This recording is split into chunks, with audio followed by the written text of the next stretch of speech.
Hello everybody, hope you all are doing fine. सभी fit and fine हो, मस्त हो, बिंदास। आपकी पढ़ाई अच्छी चल रही होगी ऐसी उम्मीद करता हूँ, है ना। तो बच्चा अपन आगे यार जो PYQ सीरीज चल रही है 2024 वाले 36 जो शिफ्ट में पेपर है उनके सॉल्यूशन की सीरीज में अपन कहाँ पहुंच चुके हैं बेटा।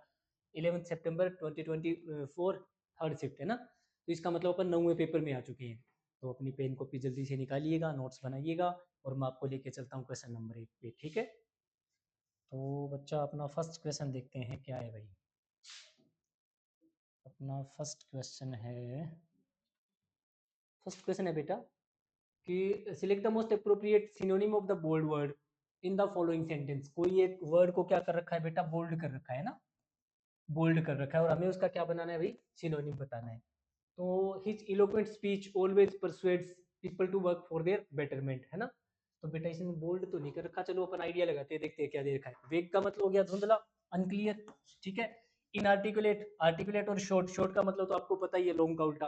अच्छा आर्टिकुलेट का मैं थोड़ा सा बताना चाहूंगा आपको, ऐसे याद रखना है इसको, आरटी क्यू और लेट, आरटी क्यू और लेट, आपको इसे याद रखना है। मान लिया आरती नाम की कोई बच्ची है, स्कूल में लेट आई, तो प्रिंसिपल ने क्या पूछा, हेडमास्टर ने, आरती क्यों लेट आई, ठीक है ना। आरती क्यों लेट आई, तो अब वो बच्ची कब बच सकती है भाई, वरना तो उसको पनिशमेंट होने वाली है। तो वो कैसे बच सकती है, अगर उसको बहाना बनाने की कला है, उसमें उसमें बोलने की कला है ना, तो वो कोई ना कोई बहाना बना लेगी। तो आर्टिकुलेट का मतलब होता है बेटा गिफ्ट ऑफ गेप भी कह सकते हैं और गिफ्ट ऑफ ग्लिप भी कह सकते हैं, बोलने की कला, ठीक है ना। तो गिफ्ट ऑफ गेप भी कह सकते हैं और गिफ्ट ऑफ ग्लिप भी कह सकते हैं। तो बच्चा इसमें देखो बोलने से संबंधित कौन सा शब्द है, इलोक्वेंट। इलोक्वेंट बेटा बोलने के लिए बना हुआ शब्द है। इसमें देखो क्या लिखा है, इसमें लिखा है E plus L O Q. L O Q इस लोक का मतलब होता है बोलना, लोक का मतलब बोलना। और ई का मतलब अगर किसी शब्द के पहले ई या ई सी और या ई एक्स लिखा आ जाए तो इसका मतलब होता है बेटा आउट, ठीक है ना। तो देखो आपने कोई बात बोली और वो बात आपकी बाहर तक पहुंच रही है, दूर तक जा रही है, तो आपने जो भी बात बोली है वो बेटा कैसी है, स्पष्ट है एकदम, बात है ना, स्पष्ट है, इजी टू अंडरस्टैंड, समझने में आसान है। और उसी को बेटा इलोक्वेंट बोलते हैं, उसी को क्या बोलते हैं, इलोक्वेंट बोलते हैं। तो हमारा आंसर क्या हो जाएगा, इलोक्वेंट का क्या हो जाएगा, आर्टिकुलेट हो जाएगा। और बेटा अगर कोई बंदे की बोली हुई बात स्पष्ट नहीं है, समझ में आने वाली नहीं है, तो क्या हो जाएगी, इनआर्टिकुलेट हो जाएगी। लेकिन हमारा आंसर क्या बनेगा, आर्टिकुलेट, क्योंकि हमें सिनोनिम बताना है ना। तो इसको एक्सप्लिसिट भी बोल सकते हैं बेटा, इसको बोल सकते हैं एक्सप्लिसिट, ठीक है ना। जो चीजें आसानी से समझ में आ जाती है वो एक्सप्लिसिट होती है, ठीक है ना। चलो बच्चा अपने क्वेश्चन नंबर 2 पे चलते हैं। क्वेश्चन नंबर 2 में क्या दे रखा है, when I saw him I will ask him to return the book he borrowed, select the option that will improve अच्छा improve करना है ना अंडरलाइन पार्ट को। और बच्चा अंडरलाइन पार्ट क्या दे रखा है, I saw him, ठीक है। आगे दे रखा है shall या will प्लस पहले फॉर्म।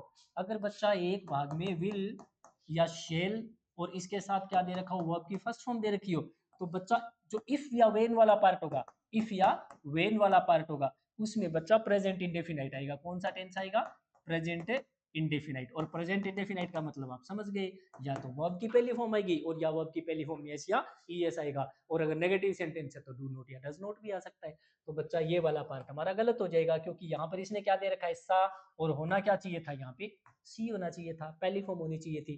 तो बच्चा हमारा कौन सा पार्ट गलत हो जाएगा,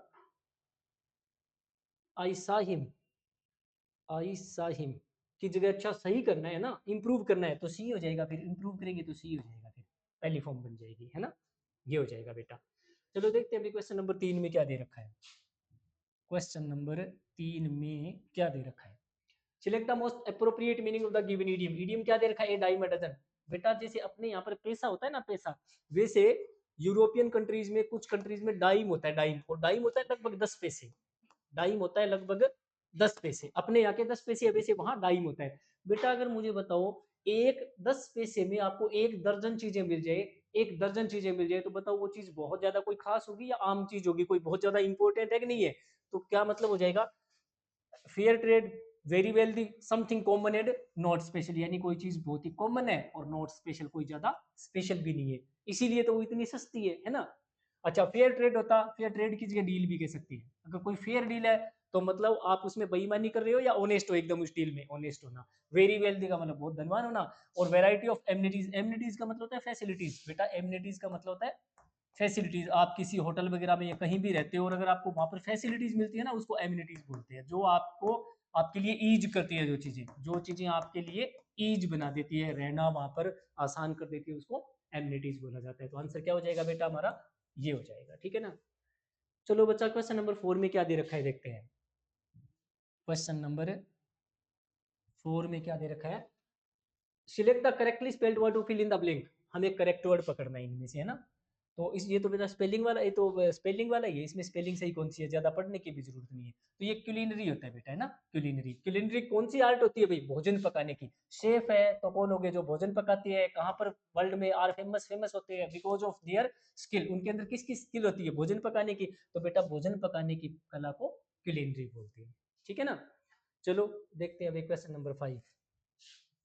क्वेश्चन नंबर 5 में क्या दे रखा है बच्चा, select the most appropriate antonym of the given word. Brittle, brittle का मतलब होता है इजीली ब्रोकन। कैसी चीजें बेटा, जो आसानी से टूट जाए, इजीली ब्रोकन, जिन चीजों को आसानी से तोड़ा जा सकता है। एंटोनिम है तो हमें क्या बताना है, ऐसी चीज जो मजबूत होती है ना। तो क्रंची, रिजिलियंट, डेलिकेट और अलूफ। तो ऐसी चीज होती है बेटा, उल्टा है तो क्या हो जाएगा, रिजिलियंट। रिजिलियंट का मतलब होता है स्ट्रॉन्ग। कैसी चीज बेटा, स्ट्रॉन्ग, ठीक है ना। अगर इसको नाउन में चेंज करेंगे तो रिजिलियंस बन जाएगा। क्रंची कैसा होता है, अपन चिप्स वगैरह खाते हैं तो वो क्या होते हैं, क्रंची होते हैं वो, है ना। उनको क्रिस्पी भी बोल सकते हैं बेटा, क्रिस्पी, ठीक है ना। क्रम्बली भी बोल सकते हैं उनको, क्रम्बली, क्रम्बली भी बोल सकते हैं उनको, ठीक है ना। तो ऐसी चीज बेटा जो मतलब जिसको दबाया जाए, ऐसे दबाया जाए और या उसको खाया जाए तो क्या करे, मतलब उनको वो उनके टूटने की आवाज आती है ना। वो क्या करती है, जब उनको खाए तो ए लाउड शॉर्ट साउंड उत्पन्न करे, साउंड उत्पन्न करे। और वो चीजें है कैसी, वैसे फर्म है, फर्म, अ फर्म थिंग है, वैसे मजबूत है वो, वैसे तो वो मजबूत है, लेकिन वो जब उनको वो लाउड और शाउट साउंड उत्पन्न करती है कब, जब उनको प्रेस किया जाए, वेन प्रेस, जब उनको दबाया जाता है या जब उनको खाया जाता है, ठीक है ना। तो बेटा वो क्या हो जाएगा, क्रंची हो जाएगा, क्रिस्पी हो जाएगा, क्रम्बली हो जाएगा। डेलिकेट का मतलब नाजुक होता है ये, अलूफ का मतलब होता है लोनली, अनफ्रेंडली आदमी, अकेलेपन में रहने वाला अनफ्रेंडली आदमी, ठीक है, जिसको एकांत पसंद है ना। तो इसके लिए मैं 3-4 शब्द छोड़ रहा हूँ, अलूफ के जैसे 2-3 शब्द और छोड़ रहा हूँ, खुद ने देखने हैं। लोन, अलोन और लोनली, इन तीनों में क्या अंतर है बच्चा, आज आप लोगों ने घर पे ये चीजें देखनी है, लोन, अलोन और लोनली, ठीक है। चलो बच्चा अपना ये तो रेजिलियंट हो ही गया। चलो देखते हैं अभी क्वेश्चन नंबर 6 में क्या बोल रखा है। क्वेश्चन नंबर अपना 6 क्या बोल रहा है अभी, क्वेश्चन नंबर अपना 6 क्या बोल रहा है देखते हैं। Select the most appropriate antonym, antonym बताना है बेटा, है ना। अंडरलाइन किए हुए वर्ड का, अंडरलाइन तो ये दे ही रखा है, हमें इसका बताना है उल्टा बेटा, सभी को पता है सक्सेस का क्या हो जाएगा, फेल्योर हो जाएगा बस, ठीक है। ओप्यूलेंस का मतलब होता है अमीर, अगर ओप्यूलेंट होता तो अमीर होता, ओप्यूलेंस का मतलब अमीरी है, तो अमीरी को क्या बोल सकते हैं, प्रॉस्पर, समृद्ध आदमी, जिसके पास खूब सारा पैसा होता है। एफ्लुएंस, एफ्लुएंस, ठीक है। और रिच तो होता ही होता है बेटा, रिच तो होता ही है इसका फिर, ठीक है। अच्छा इसके अलावा क्या हो गया, विक्ट्री, विक्ट्री का मतलब जीत होता है, ये आपको पता ही है, ठीक है। सेंसेशन, सेंसेशन का मतलब होता है एक्साइटिंग, एक्साइटमेंट, एक्साइटमेंट, एक्साइटमेंट, ठीक है ना। इसको एक चीज और भी बोल सकते हैं, एबिलिटी, अगर कोई आपकी बॉडी को टच करे और आपको उसका फील हो तो आपकी बॉडी में सेंसेशन है। और ईश्वर ना करे अगर किसी को पैरालिसिस वगैरह हो जाए तो आप उसको मर्जी जितना उसको टच करो लेकिन उसको फील नहीं होगा, तो इसको ये भी बोल सकते हैं ability to feel the touch, to feel touch, या बीइंग टच्ड, या फिर बीइंग टच्ड। जब आपको कोई टच करे और आप उसको फील कर सकते हो तो आपकी बॉडी में क्या चीज है, सेंसेशन है, ठीक है ना। तो ये हमारा आंसर हो जाएगा फेलियर। चलो बच्चा क्वेश्चन नंबर 7 देखते हैं अभी। क्वेश्चन नंबर 7 में क्या दे रखा है देखते हैं। Select the most appropriate synonym of the given word. बच्चा हमें बताना है सिनोनिम, ठीक है ना। शब्द क्या दे रखा है, एक्सपर्टीज, एक्सपर्टीज, एक्सपर्ट आदमी है, अगर कोई बंदा एक्सपर्ट है तो उसमें क्या आ जाती है, उस काम को करने की एक्सपर्टीज आ जाती है ना। तो एक्सपर्टीज का मतलब हो जाएगा बेटा प्रोफिशिएंसी, इग्नोरेंस, लेक और क्लमजीनेस, और हमें बताना है इसका सिनोनिम, है ना। तो क्या हो जाएगा बेटा, प्रोफिशिएंसी, प्रोफिशिएंसी। और ऐसा आदमी कौन हो जाएगा, प्रोफिशिएंट, ऐसा आदमी कौन हो जाएगा, प्रोफिशिएंट, ठीक है ना। प्रोफिशिएंट आदमी कौन होता है? जिसमें किसी काम को करने में वो एक्सपर्ट हो गया, तो उस बंदे में क्या आ गई? प्रोफिशिएंसी। यही हमारा आंसर हो जाएगा। इग्नोरेंस का मतलब क्या होता है? हम किसी चीज को लेकर नहीं जानते कि ये हो क्या रहा है, तो हमारे अंदर अनअवेयरनेस है, उस चीज को लेकर हमारे अंदर क्या चीज है? अनअवेयरनेस है। ठीक है। अनकॉन्शियसनेस, कॉन्शियस का मतलब हम किसी चीज के बारे में सचेत है, जागरूक है। अनकॉन्शियसनेस का मतलब हमें उस चीज के बारे में ज्यादा कुछ पता नहीं है। अनकॉन्शियस आगे जोड़ दो बेटा, इसमें नेस हो जाएगा। ठीक है ना। लेक है तो आपको पता ही है, शॉर्टेज है किसी चीज का, शॉर्टेज, शॉर्टेज है। ठीक है ना। फेमाइन भी बोल सकते हो जिसको, अकाल पड़ गया किसी चीज का तो कमी आ गई। ठीक है ना। डर्थ भी कह सकते हो, डर्थ का मतलब भी क्या होता है? कमी होती है। ठीक है ना। मीगर का मतलब भी बच्चा क्या होता है? थोड़ा होता है, कम होता है। ठीक है। क्लमजीनेस, बेहुदापना, यानी काम करने का, उठने बैठने का तरीका अच्छा नहीं है, तो उसको बेटा क्या बोलते हैं? Clumsiness, awkwardness. क्या बोल सकते हैं अपने उसको? ऑकवर्डनेस। ठीक है ना। एक बढ़िया सा शब्द और दे रहा हूं इसके लिए, गौशरी, GAUCHERY, गौशरी। एक्चुअल में ये फ्रेंच भाषा से आया हुआ शब्द है, लेकिन अब इंग्लिश में भी खूब प्रचलन में है। ठीक है ना। तो बच्चा हमारा आंसर क्या हो जाए? अच्छा, दो शब्द और लिख रहा हूँ, ध्यान देना। एफिशिएंट, एफिशिएंट और एफिशिएंसी, ये दोनों शब्द आपने खुद ने देखनी है। ठीक है। एफिशिएंसी, ठीक है, आपकी कार्य कुशलता। ठीक है ना। चलो बच्चा, आंसर तो बन गया अपना इसमें फर्स्ट। देखते हैं क्वेश्चन नंबर 8 में क्या दे रखा है। क्वेश्चन नंबर 8 में हमें क्या दे रखा है? Parts of the following sentence have been given as option. Select the option that contains an error. बच्चा इस सेंटेंस के टुकड़े कर रखे हैं किसी एक पार्ट में, ग्रामेटिकल एरर है बेटा। देखते हैं क्या है। Solutions to the country's interior problems are still a long way away. तो बच्चा देखो, इंटीरियर प्रॉब्लम्स, कंट्रीज प्रॉब्लम्स, किसी देश की प्रॉब्लम्स है, और प्रॉब्लम्स कौन सी है बेटा? वो इंटीरियर। तो इंटीरियर क्या होता है बेटा? जब किसी चीज की मतलब एनक्लोज्ड, अगर कोई चीज है, एनक्लोज का मतलब ओपन या बंद? बंद। एनक्लोज का मतलब बंद, जिसकी कोई बाउंड्रीज होती है। तो अगर किसी बाउंड्री के अंदर की चीजें होती है ना, वो बेटा इंटीरियर होती है। वो क्या चीज होती है? उसका बिल्डिंग का इंटीरियर होता है।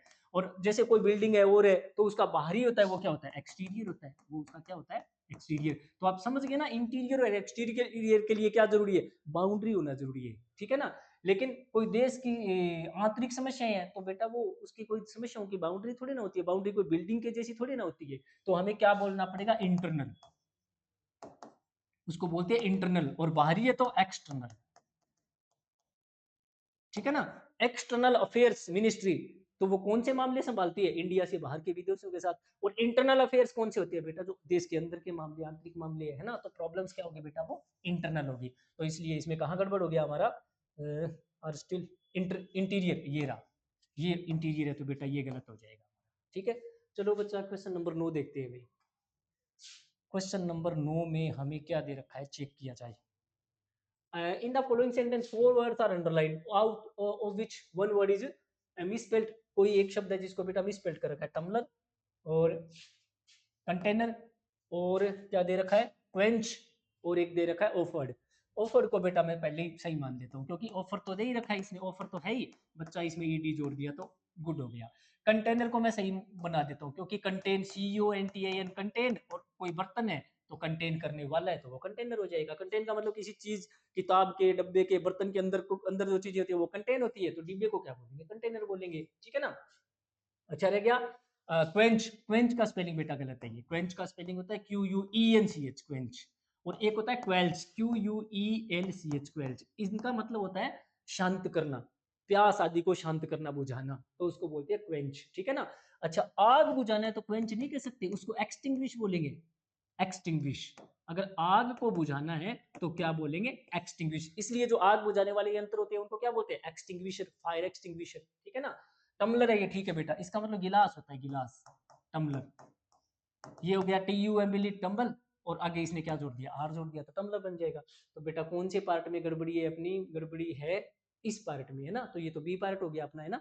ये बी पार्ट हो गया, और इसके बाद में सी पार्ट है, ये रह गया आगे वाला, और डी है वो है अपना ये वाला पार्ट, है ना। तो हो जाएगा अपना बी पार्ट, ये देखो बी पार्ट हो गया। यही हमारा आंसर हो जाएगा। ठीक है। चलो बच्चा, क्वेश्चन नंबर 10 देखते हैं। क्वेश्चन नंबर 10 में क्या दे रखा है भाई? The following sentence has been split into 4 segments. Sentence को कितने टुकड़ों में तोड़ रखा है? 4 में। आइडेंटिफाई द सेगमेंट, अभी वो टुकड़ा उठाना है, दैट कंटेंस एरर, जिसमें कोई ना कोई एरर हो। They secret decided to leave the town. They क्या चीज है बच्चा? सब्जेक्ट। ठीक है ना। और डिसाइडेड क्या चीज है बच्चा, वर्ब, है ना। हमें पता है सब्जेक्ट और वर्ब के बीच में कभी भी एडजेक्टिव का यूज नहीं होगा, बल्कि किसका यूज होगा, एडवर्ब का यूज होगा, है ना।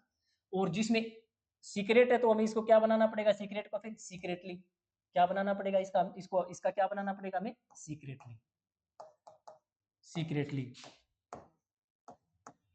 सीक्रेटली इसको हम क्या बना देंगे, एडवर्ब बना देंगे। और सीक्रेट है ये क्या चीज है, एडजेक्टिव होता है, सीक्रेट है ये एडजेक्टिव होता है, ठीक है ना। तो बच्चा कौन सा गलत हो गया, यही वाला पार्ट हमारा गलत हो गया। याद क्या रखना है, सब्जेक्ट और वर्ब के बीच में कभी भी एडवर्ब एडजेक्टिव नहीं लगाना, एडवर्ब लगाना है। और सीक्रेट है तो ये क्या चीज है, एडजेक्टिव, हमें यहाँ पर चाहिए एडवर्ब, तो एडजेक्टिव को एडवर्ब में बनाने बदलने के लिए करना क्या है, एलवाई जोड़ दो बस उसमें, ठीक है। चलो बच्चा क्वेश्चन नंबर 11 देखते हैं भाई।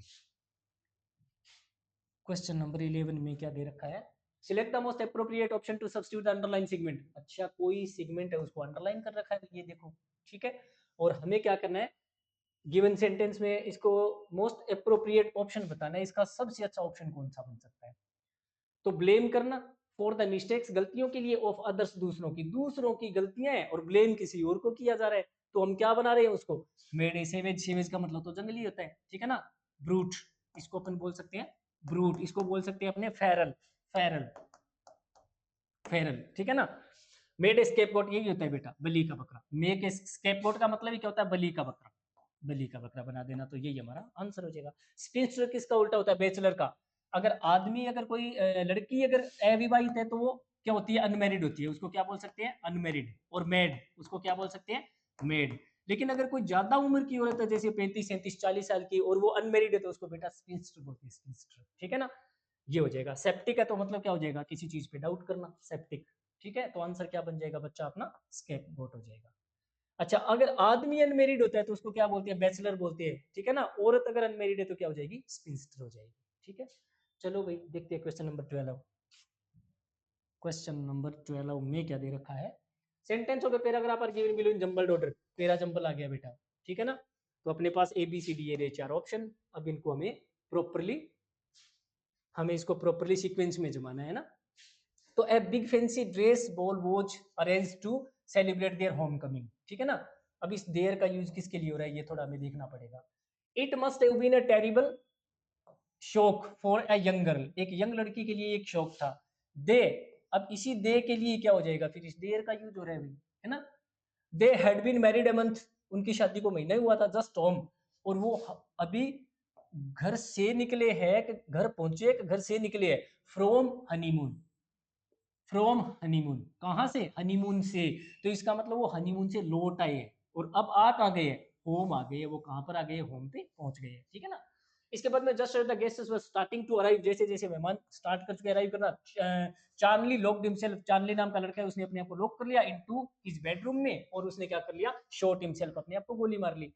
अच्छा अब एक चीज देखो, कॉमन वर्ड पकड़ो, यहाँ पर क्या दे रखा है, जस्ट होम, वो घर पे, घर से निकले कि घर पहुंचे है, घर पहुंचे है, क्योंकि फ्रॉम हनीमून, फ्रॉम हनीमून का मतलब वो हनीमून से तो आ गए, और अगर टू हनीमून होता तो मतलब वो हनीमून जा रहे हैं। टू का मतलब किसी जगह पहुंचना, फ्रॉम का मतलब कहीं से आना, हनीमून से तो वो आ गए और घर पे आए हैं। तो यहाँ पर देखो क्या लिखा है, होम कमिंग, घर आना, समझ में आ गई बात। तो क्या हुआ, पहले घर पहुंचे, और घर पहुंचने के बाद क्या हुआ, एक big fancy dress ball was arranged, एक पार्टी को ये उसका अरेंज किया गया सेलिब्रेट करने के लिए, उनके घर आने के लिए, घर पर पहुंचने के लिए पार्टी दी गई, उनको एक सेलिब्रेशन किया गया।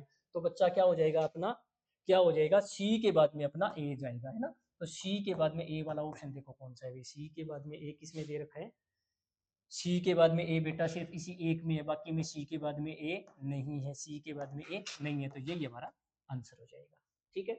चलो बच्चा क्वेश्चन नंबर 13 देखते हैं भाई। क्वेश्चन नंबर 13 में क्या दे रखा है, चेक करते हैं। Select the most appropriate synonym of the word in brackets, synonym of the word in brackets, bracket में जो भी शब्द दे रखा है हमें इसका सिनोनिम बताना है। तो क्रक्स किसको बोलते हैं, the crux of his argument, उसकी आर्गुमेंट का क्रक्स क्या था, that education should continue, education को कंटिन्यू करना चाहिए थ्रू आउट लाइफ, पूरे जीवन भर। अच्छा क्रक्स किसको बोलते हैं बेटा, किसी भी चीज की जड़, मेन बिंदु, तो उसको क्या बोल सकते हैं, रूट। इसको क्या बोल सकते हैं, कोर, कोर बोल सकते हैं। किसी चीज का एसेंस, सार किसी चीज का एसेंस, ठीक है ना, ठीक है ना। एपी सेंटर, किसी चीज का एपी सेंटर, केंद्र बिंदु, ठीक है ना। तो बेटा इसमें देखो, ड्राफ्ट, एसेंस, एटिक्वेट और प्रोपोजल। प्रोपोजल का मतलब तो प्रस्ताव हो गया, आप किसी के सामने कोई ऑफर रख रहे हो, ठीक है ना। तो बच्चा क्या हो जाएगा, एसेंस हो जाएगा इसका उत्तर। ड्राफ्ट किसको बोलते हैं भाई, किसी भी आपने कोई कहानी वगैरह कुछ लिखी है, कुछ भी लिख रहे हो, उसकी जो फर्स्ट कॉपी होती है ना, फाइनल नहीं है, फर्स्ट कॉपी, अभी तो उसको और ज्यादा सुधार भी करना है उसमें, उसको ड्राफ्ट बोलते हैं ना। तो क्या बोलेंगे, the first copy, first copy of a writing piece, of a written piece, ठीक है ना। तो क्या चीज है, अभी तो खाका ही तैयार हुआ है, अभी तो क्या तैयार हुआ है, खाका तैयार हुआ है, उसका मसौदा तैयार हुआ है, ड्राफ्ट बना है अभी तो उसको क्या बोलते हैं बेटा, ड्राफ्ट बोलते हैं। एटिकेट किसको बोलते हैं, manners, rules of good manners, good behaviour भी हो सकता है और गुड मैनर्स भी हो सकता है। अच्छे व्यवहार के लिए, अच्छे मैनर्स के लिए जो नियम होते हैं ना, उनको एटिकेट बोलते हैं बेटा, उसको क्या बोलते हैं, एटिकेट बोलते हैं, ठीक है ना। तो आंसर तो हमारा एसेंस हो ही चुका है, ठीक है। चलो बच्चा, क्या ड्राफ्ट एक चीज और भी होती है बेटा, जैसे डीडी होता है ना, बैंकों में डीडी बनता है, डिमांड ड्राफ्ट बनता है, डिमांड ड्राफ्ट होता है जैसे। तो ड्राफ्ट का एक मतलब और भी होता है, बैंक, मतलब बैंक को कोई ऑर्डर मिलना, किस चीज के लिए, कि आप अपने कस्टमर को पैसा दीजिए, तो उस ऑर्डर को भी क्या बोलते हैं, ड्राफ्ट बोलते हैं, उसको भी ड्राफ्ट बोलते हैं। अब पैसे अपने देते हैं ना, पैसे जमा कराने के लिए, जैसे डीडी बनवाते हैं, डिमांड ड्राफ्ट, तो उस ड्राफ्ट का मतलब भी वही होता है, बैंक को ऑर्डर दिया जाना, किस बात के लिए, कि आप किसी बंदे को पैसा पे करिएगा, ठीक है ना। चलो भी देखते हैं क्वेश्चन नंबर 14 में क्या है। क्वेश्चन नंबर 14 में दे रखा है, parts of the sentence are given below in jumbled order, है ना, जंबल्ड ऑर्डर में दे रखे हैं, और हमें इसका बनाना है भैया जी सीक्वेंस, प्रॉपर सीक्वेंस बनाना है। तो दे रखा है एन ओपन माइंड, और इसके आगे सीक इट विद, इसके बाद में for personal growth and development, और इसके बाद में knowledge is a powerful tool, ठीक है। अच्छा एक बात देखो, ये वाक्य किस किस से शुरू हो सकता है, या तो एन ओपन माइंड से शुरू हो सकता है, ठीक है ना, और या फिर नॉलेज से शुरू हो सकता है, क्योंकि हमें कोई ना कोई सब्जेक्ट तो चाहिए, सेंटेंस अगर बनाना है तो कोई ना कोई सब्जेक्ट तो चाहिए, तो सब्जेक्ट कौन बनेगा, या तो एन ओपन माइंड बनेगा, क्योंकि ये कोई नाउन है, ठीक है, और या फिर नॉलेज वाला ही सेंटेंस शुरुआत में जाएगा। अच्छा, एन ओपन माइंड वाला शुरुआत में हम लेके नहीं जा सकते, क्यों नहीं लेके जा सकते, कि मान लेते हैं इसको मैं सब्जेक्ट मान लूं, इस नाउन को तो मैं सब्जेक्ट मान लूं, तो हमें कोई ना कोई वर्ब भी तो चाहिए ना, और मैं अगर इस सीक को वर्ब मानूं तो गलत हो जाएगा, क्योंकि जब तक सीक में एस या एस नहीं है तब तक ये सिंगुलर नहीं बनेगा, और एन ओपन माइंड सब्जेक्ट है, ये हमारा सिंगुलर हो जाएगा, तो सिंगुलर तो एस के बिना तो यूज नहीं हो सकता, तो हमें इस वाक्य को शुरू किससे करना पड़ेगा, नॉलेज से शुरू करना पड़ेगा। तो आर हो जाएगा एक नंबर पे। इसके बाद में क्या लिखे बच्चा, जो यहाँ पर क्या दे रखा है, यहाँ पर देखो क्या दे रखा है, हमारा वाक्य एक नंबर पर तो ये जाएगा, आर जाएगा एक नंबर पे। अब आप चेक करो इस इट का यूज किसके लिए हो रहा है, इस इट का यूज किसके लिए हो रहा है, इस इट का यूज या तो नॉलेज के लिए हो रहा है, क्योंकि नॉलेज है वो कैसी नाउन है, अनकाउंटेबल नाउन है, और अनकाउंटेबल नाउन होती है वो बेटा इट होती है, ठीक है ना, क्यों आदमी औरत होता तो ही ऐसी होता। अच्छा, या फिर इस इट का यूज किसके लिए हो रहा है, माइंड के लिए हो रहा है, या फिर इस माइंड के लिए इट का यूज हो रहा है। तो इसका मतलब ये हुआ कि अगर मैं इस माइंड वाले वाक्य को पहले लेके जाऊं, तो इस इट वाले वाक्य को बाद में लाना पड़ेगा। क्यों बाद में लाना पड़ेगा, कि नाउन वाला वाक्य पहले आता है और प्रोनाउन वाला वाक्य बाद में आता है, तो इसका मतलब पी वाला वाक्य पहले आना चाहिए और क्यू वाला वाक्य बाद में आना चाहिए। तो आर वाला, आर से शुरू होने वाले, सबसे पहले तो आर से शुरू होने वाले वाक्य देखो, आर वाला तो है ही बेटा एक ही, आर वाला तो देखो सेंटेंस ये एक ही है, तो बस उत्तर तो आ ही गया, ये तो पहले ही आ गया, R O Q P, R O Q P, है ना। तो knowledge is a powerful tool, R हो गया। इसके बाद में ओ किस चीज के लिए, for personal growth and development, ठीक है। अब लिखा है सीक इट, इस नॉलेज को सीख करो, इस इट का यूज किसके लिए हो रहा है, इस इट का यूज किसके लिए हो रहा है, नॉलेज के लिए, नॉलेज के लिए, ठीक है ना। अच्छा, अब इसने बोला है knowledge is a powerful tool, knowledge एक पावरफुल चीज है, for personal growth and development, development और ग्रोथ के लिए सीख, सीख का मतलब प्राप्त करो, किसको प्राप्त करो, नॉलेज को, विद किसके साथ, ओपन माइंड, खुले दिमाग के साथ। और वैसे भी पता है इस ओपन माइंड के पहले किसका यूज होगा, विद का होगा, विद ओपन माइंड, खुले दिमाग के साथ। तो हमारा यही आर ओ क्यू पी, यही हमारा आंसर हो जाएगा। चलो बच्चा देखते हैं क्वेश्चन नंबर 15 में क्या दे रखा है। क्वेश्चन नंबर 15 में क्या दे रखा है, select the most appropriate synonym of the given word. Synonym किस चीज का बताना है, पैरामाउंट। माउंट का मतलब क्या होता है, माउंट किससे बना हुआ है, माउंटेन से, ठीक है ना। अच्छा, माउंटेन कैसा होता है, ऊंचा, ऊंचा। तो पैरामाउंट का मतलब होता है शिखर किसी चीज का, पैरामाउंट का मतलब क्या होता है, शिखर किसी चीज का, एक में, पिनेकल, ठीक है ना, पिनेकल किसी चीज का, ठीक है। और इसको और क्या बोल सकते हैं, एपेक्स, एपेक्स, ठीक है ना, जेनिथ, जिसको जिनिथ भी बोल सकते हैं। जिनिथ का उल्टा होता है नैडिर, सबसे निचला बिंदु। नैडिर, नैडिर का मतलब सबसे निचला बिंदु, जिनिथ है तो टॉप बिंदु, ठीक है ना। समिट, किसी चीज का समिट। तो देखो बेटा इसका सिनोनिम क्या बन सकता है।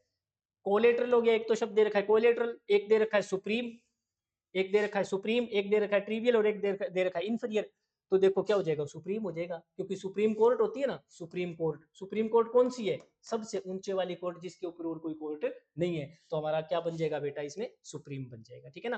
कोलेटरल किसको बोलते हैं, अगर हमने बैंक से मान लिया 1 करोड़ रुपए का लोन लिया और बदले में हमने 1 करोड़ रुपए की कोई प्रॉपर्टी के कागज दिए, हमारे प्लॉट के, घर के, तो वो क्या चीज है, कोलेटरल। तो इसका मतलब हो गया गारंटी, GUARANT, गारंटी, जिसको अपन बोल सकते हैं प्लेज, प्लेज, जिसको अपन बोल सकते हैं सिक्योरिटी, सिक्योरिटी, ठीक है ना। ये हो जाएगा बेटा, ठीक है ना।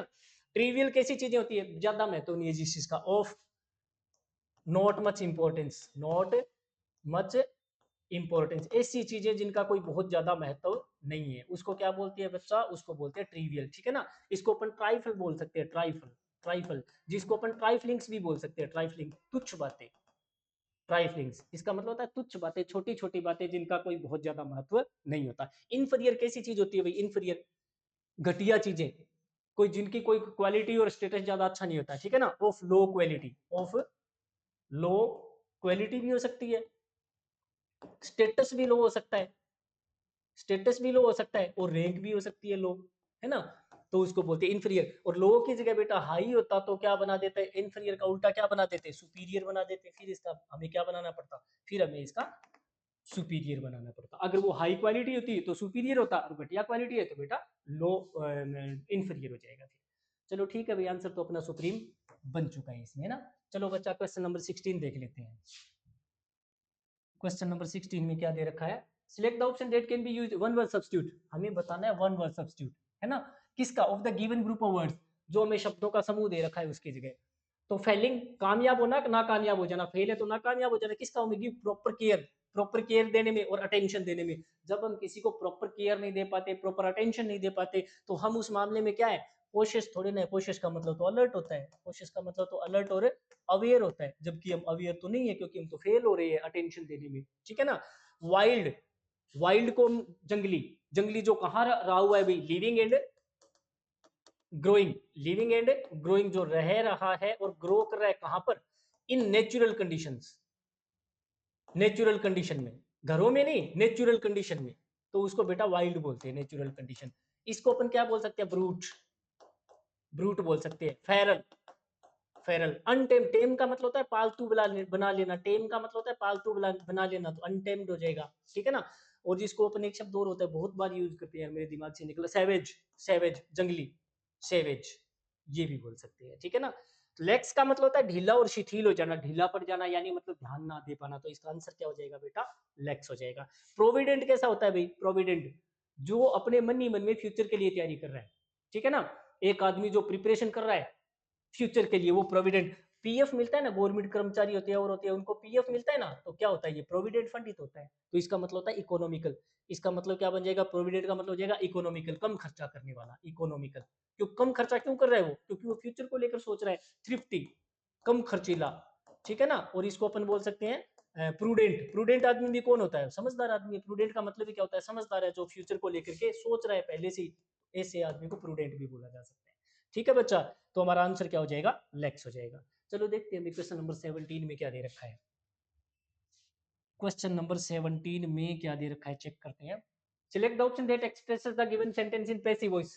दिया हुआ सेंटेंस एक्टिव में मिलेगा, हमें इसका पैसिव बनाना है। ये रहा हमारा सब्जेक्ट, और ये रही हमारा ये रहा हमारा सब्जेक्ट, और ये हमारा ऑब्जेक्ट पिज्जा, ठीक है ना। तो ये बीच में क्या चीज है, वर्ब, ये इधर आ जाएगा, ये इधर आ जाएगा। मस्ट मोडाल है, मोडाल के साथ क्या लगाना पड़ेगा, बी, और डिलीवर है वो किस में चेंज हो जाएगा, डिलीवर्ड में चेंज हो जाएगा। तो मस्ट बी डिलीवर्ड, जिसमें भी दे रखा होगा वो ये हमारा आंसर हो जाएगा, मस्ट बी डिलीवर्ड। तो हेज का तो सवाल ही पैदा नहीं होता, और ये रहा मस्ट बी डिलीवर्ड, ठीक है ना।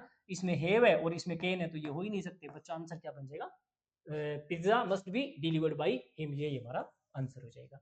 चलो बच्चा क्वेश्चन नंबर कौन सा देखते हैं, 18 नंबर क्वेश्चन देखते हैं भाई। क्वेश्चन नंबर 18 देखते हैं भाई। Select the most appropriate meaning of the given idiom. Nobody is fool, nobody मतलब कोई नहीं, किसी का नहीं, और का और फूल है तो मूर्ख। मतलब एक आदमी तो ऐसा है जिसको किसी ने फूल बनाया, बेवकूफ बनाया, और नो बॉडीज फूल का मतलब है जिसको कोई भी आदमी मूर्ख नहीं बना सकता, यानी किसी के द्वारा मूर्ख नहीं बनाया जा सकता। तो द वाइजेस्ट पर्सन, सबसे बुद्धिमान आदमी, ऑल आर फूल, सारे बेवकूफ है, नॉट इजीली डिसीव्ड, आसानी से जिसको धोखा नहीं दिया जा सकता, और एक कंप्लीट फूल।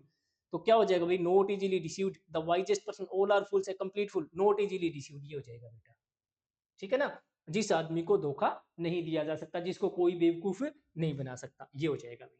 ठीक है ना, और a the wisest person, not easily received, the wisest person, all are fools, a complete फूल।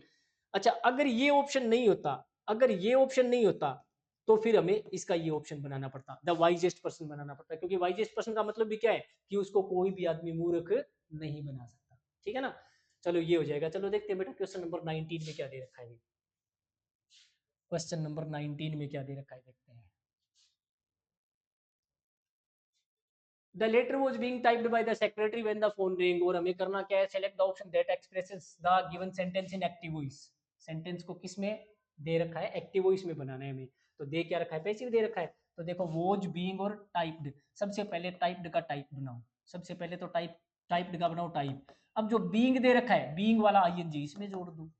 ठीक है, टाइपिंग और वोजवर का वोजवर आ जाएगा, वोज का वोज आ जाएगा या वर आ जाएगा। समझ में आ गई बात, क्योंकि पैसिव वॉइस है तो बीइंग प्लस थर्ड फॉर्म लगाना है, और एक्टिव वॉइस है तो बीइंग जो काम कर रहा है वो इसमें आईएनजी जोड़ देंगे, तो बीइंग की वजह से कॉन्टिन्यूअस है और इधर आईएनजी लगा देंगे तो कॉन्टिन्यूअस बन जाएगा।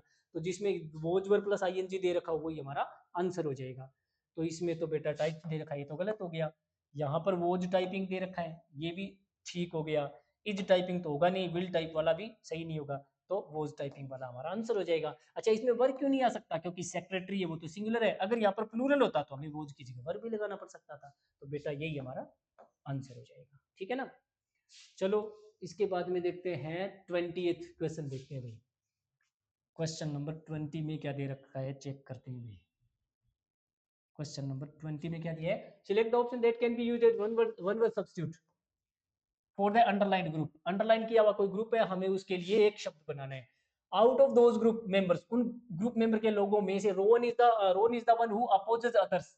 रोहन वो आदमी है, इस वन का यूज किसके लिए हो रहा है, रोहन के लिए। रोहन वो आदमी है हु अपोज करता है, अपोज करने का मतलब विरोध करना। अपोज से क्या बना हुआ है, अपोजिट बना हुआ है। ठीक है ना, इसी से अपोजिशन बना हुआ है, विरोधी पार्टियां होती है ना तो वो अपोजिशन पार्टियां होती है। ठीक है ना, इसी से ओपोनेंट बना हुआ है, आपका प्रतिद्वंदी होता है वो आपका ओपोनेंट होता है। सभी का जन्म किससे हुआ है, अपोज से ही तो हुआ है ना। तो रोहन वो आदमी है जो अपोज करता है अदर्स, दूसरों का। एक पहला शब्द है एगोनिस्ट। एगोनी का मतलब होता है बेटा पीड़ा, अगोनी का मतलब होता है सफर या पेन। सफर का मतलब भी कष्ट और पेन का मतलब भी कष्ट। ठीक है, तो एगोनिस्ट आदमी कौन सा आदमी होता है, जो कष्टों में उलझा हुआ है। ठीक है ना, तो क्या हो जाएगा, एक आदमी जो कि अंगेज्ड है, ए पर्सन, एक बंदा जो उलझा हुआ है, अंगेज्ड मतलब उलझा हुआ है। ठीक है, किसने, इन कॉन्टेस्ट या फिर कॉन्फ्लिक्ट। कॉन्फ्लिक्ट का मतलब भी संघर्ष होता है बेटा, और कॉन्टेस्ट का मतलब भी क्या होता है, संघर्ष होता है। एंटागोनिस्ट, एनाटमिस्ट, एनाटमी क्या होती है भाई, एनाटमिस्ट, एनाटमी, एनाटमी, एनाटमी होती है कोई भी एनिमल या कोई भी बर्ड या कोई भी ट्री है ना, उसकी जो बॉडी का स्ट्रक्चर होता है ना उसको एनाटमी बोलती है, बॉडी स्ट्रक्चर। बॉडी स्ट्रक्चर ये मेडिकल टर्म है बेटा, डॉक्टरी की पढ़ाई में पढ़ाया जाता है ये बॉडी स्ट्रक्चर। जब एमबीबीएस वगैरह करते हैं ना तो उसमें बाकायदा एनाटॉमी चैप्टर लगता है। तो एनाटॉमी हो जाएगा शरीर की स्ट्रक्चर के बारे में पढ़ाई।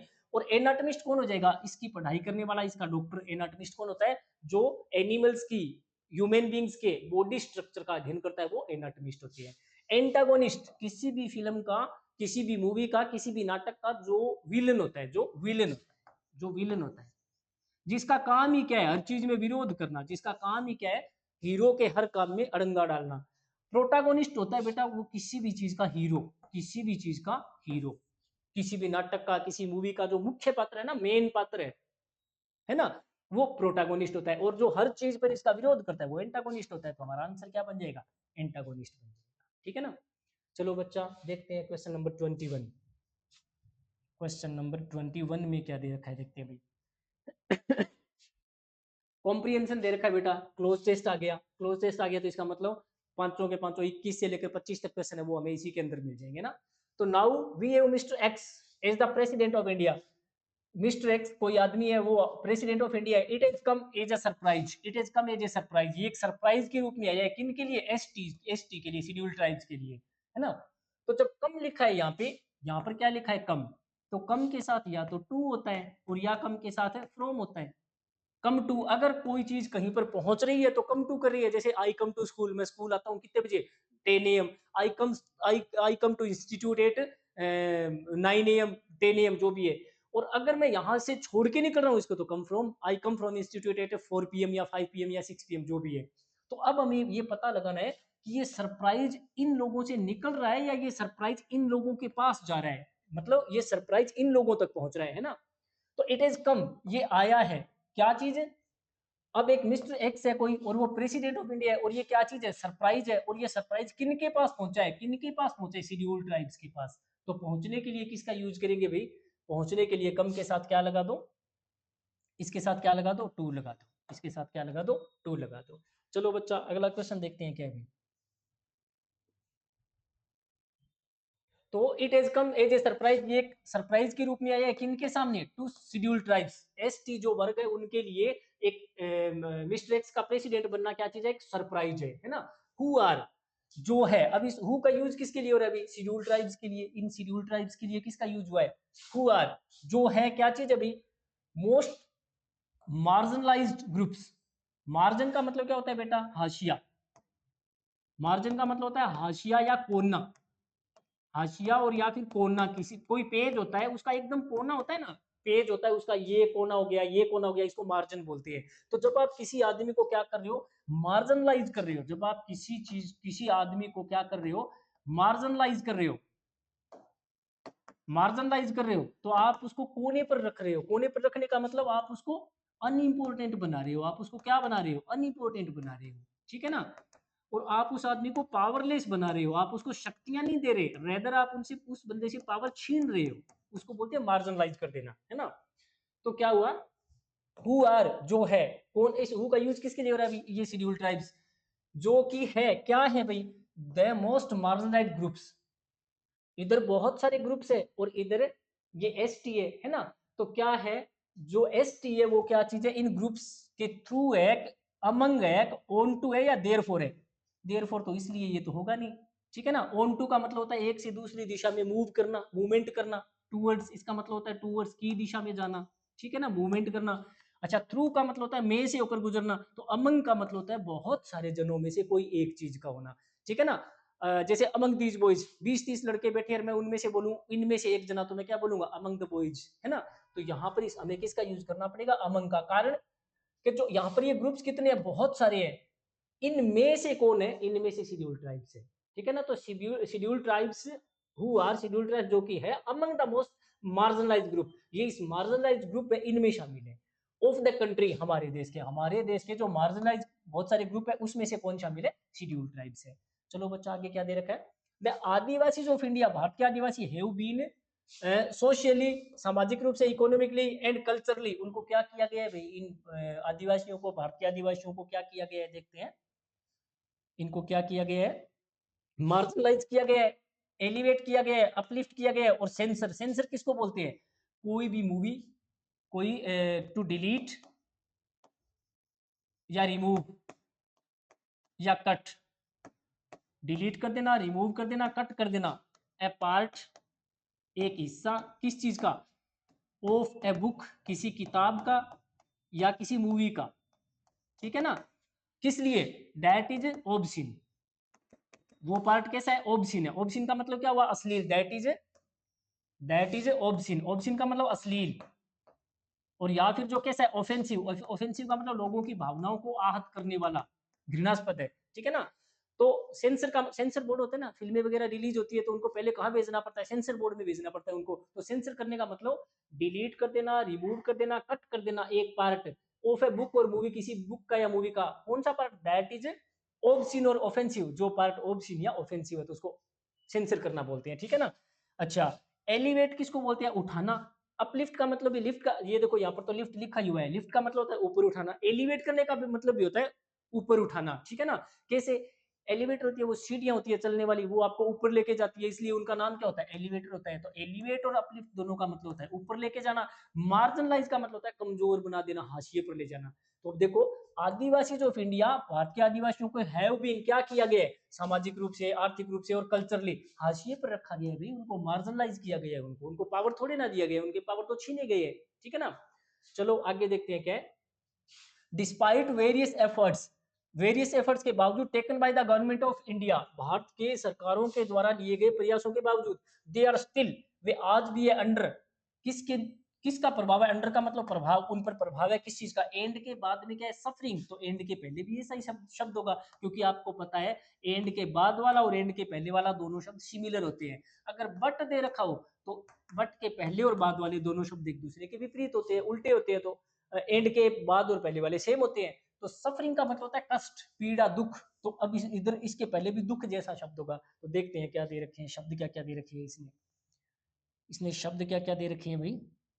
रिवर, नदी, फॉरेस्ट, जंगल, पॉवर्टी, गरीबी, और एबिडेंस का मतलब होता है प्रचुरता, कोई चीज बहुत ज्यादा होना, प्लेंटी। एबिडेंस का मतलब भी क्या हो जाएगा, प्रचुरता, एबिडेंस, ठीक है। तो क्या हो जाएगा भाई, एविडेंस प्रचुरता, रिवर नदी, फॉरेस्ट जंगल, पॉवर्टी गरीबी। तो बेटा कष्टों के जैसा शब्द तो गरीबी है, फिर यहाँ पर क्या हो जाएगा, पॉवर्टी, पॉवर्टी हो जाएगा। तो despite various effort taken by the government of India, Bharat सरकार के द्वारा लिए गए बहुत सारे कदमों के बावजूद, they are still under poverty and suffering, अब वो आज भी किसके नीचे दबे पड़े, पॉवर्टी और सफरिंग के नीचे। इसलिए क्या होना चाहिए, the leader from A marginalised community, इसलिए एक मार्जिनलाइज्ड कम्युनिटी का नेता, ठीक है ना। तो द के पहले देखो क्या लगाए, द के पहले देखो क्या लगाए, the president of a leader. अगर मैं यहां पर द प्रेसिडेंट लिख दूं तो आगे क्या हो जाएगा, the president of a leader, एक नेता का प्रेसिडेंट, तो गलत हो जाएगा। अगर मैं ये लिखूं the president of a leader, तो गलत हो जाएगा बेटा। क्यों गलत हो जाएगा, इसका मतलब बन जाएगा एक नेता का राष्ट्रपति, ये तो गलत हो जाएगा, गलत हो जाएगा, ये तो नहीं हो सकता, तो ये नहीं होगा।